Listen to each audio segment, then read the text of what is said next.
கேரளா நீதிமன்றத்துல வழக்கு தாக்கல் செய்யப்பட்டும் கப்பல் நிறுவனத்திலிருந்து 1200 கோடிக்கு மேல பணத்தை வாங்கிட்டாங்க. அதுல 350 கோடி ரூபாய் பணம் அந்த மக்கள் பாதிக்கப்பட்ட அந்த கடற்கரை ஓரத்துல அந்த எண்ணெய் பொருட்கள், அந்த குரூடாய்கள், அந்த பிளாஸ்டிக் எல்லாத்தையும் அள்ளுவதற்காக செலவு கேரளா அரசு அறிவிச்சது 350 கோடி. அதே மாதிரி மீனவர்களுக்கு இழப்பீடா கேட்டது 500 கோடி. அது மட்டும் இல்லாம கேரளா அரசு கேட்டது 9000 கோடி. அதுல இப்போதைக்கு நீதிமன்றம் 1300 கோடி ரூபாய் இப்ப கேரளா ஹைகோர்ட்டுக்கு வாங்கி கொடுத்துருச்சு. அந்த பாதிப்பு அடைஞ்ச உடனே அங்க விழிஞ்சம் துறைமுகத்துல இருந்து கன்னியாகுமரிக்கு அந்த கண்டெய்னர் மிதக்க ஆரம்பிச்சு. அதுக்கப்புறம் கன்னியாகுமரி, தூத்துக்குடியை தாண்டி நீங்க பாத்தீங்களாங்க அப்படியே மூக்கயிறு, சாயல்குடி, ராமேஸ்வரம், தனுஷ்கோடி, தொண்டி வர அது பாதிப்பு, கடுமையான பாதிப்பு, இலங்கை வர பாதிப்பு ஏற்பட்டு. அப்ப நீங்க பாத்தீங்களாங்க அந்த கழிவுகள், அந்த முந்திரி கொட்டை, அந்த குரூட் ஆயில், அந்த எண்ணெய், டீசல், அந்த பெட்ரோல், கடல் வளம் முழுக்க பாதிக்கப்பட்டுச்சு ஒத்த கப்பல்னால. ஆனா தமிழ்நாடு அரசு கன்னியாகுமரியிலையும் அந்த கண்டெய்னர் ஒதுங்கப்பட்டு பாதிப்பு ஏற்பட்டது, தூத்துக்குடியிலேயும் இந்த பாதிப்பு ஏற்பட்டது. ஆனா தமிழ்நாடு அரசுடைய மீன்வளத்துறையோ இல்ல கோஸ்டல் கார்டோ ஒண்ணுமே பண்ணலங்க. எங்க அண்ணன் சீமான் தான் அடிக்கடி சொல்லுவார், நல்ல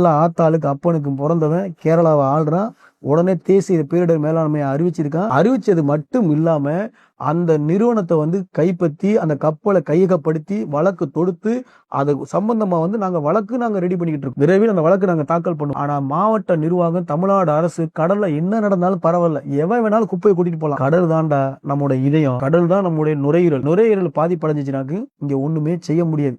ஒட்டுமொத்த பிளாஸ்டிக் கழிவுகளும் பல லட்சம் டன் ஆயில்களும் கொட்டி மிதக்கக்கூடிய இடம் அந்த கடலை தான் ஆகுது. அதனாலதான் கடல்ல பழைய கப்பல் மூலம் வெளிநாட்டுல தேக்கி வைக்கக்கூடிய குரூட் ஆயில்கள் அது கொட்டும் தளமா தமிழ்நாடு கடற்கரை உருவெடுத்துக்கிட்டு இருக்குது. அதை தமிழ்நாடு அரசு விழித்து கொண்டு வரக்கூடிய கப்பலை பரிசோதனை செய்து நம்முடைய தமிழ்நாடு கடல் வளத்தை பாதிக்கப்படாத வகையில் நீங்கள் திட்டங்கள் நிறைவேற்றி முழுக்க கடல் வளத்தை பேணி பாதுகாக்க வேண்டும் என்று வேண்டி விரும்பி கேட்டுக்கிறேன். அப்படி இல்லைன்னா கருப்பு அங்கி களம் கண்டு மீண்டும் கடலோர மேலாண்மை பேரிடர் அமைப்பதற்கு குரல் கொடுக்கும். அது மட்டும் இல்ல, தமிழ்நாட்டில் பாதிப்பு ஏற்பட்ட கடற்கரை கிராமங்களுக்கு வழக்கு தொடுத்து நிவாரணம் பெற்றுக் கொடுக்கும். அங்க ஒரு அரசு இயங்குது, இங்க ஒத்தால் நாங்க இயங்குவோம். எங்க அண்ணன் செந்தமிழன் சீமான் தலைமையில நிச்சயமா சொல்றோம், மீண்டும் கடல் வளத்தை பாதுகாப்போம், இயற்கை வளத்தை பேணுவோம். நன்றி, வணக்கம். இது போல விஷயங்களை மீண்டும் உங்களுக்கு நாங்க தெரியப்படுத்தி இன்னும் சட்ட விழிப்புணர்வு ஏற்படுத்தணும்னா எங்களோட இன்ஸ்டாகிராம் பேஜை வருமாறு மிக தாழ்மையோடு கேட்டுக்கொள்கிறேன்.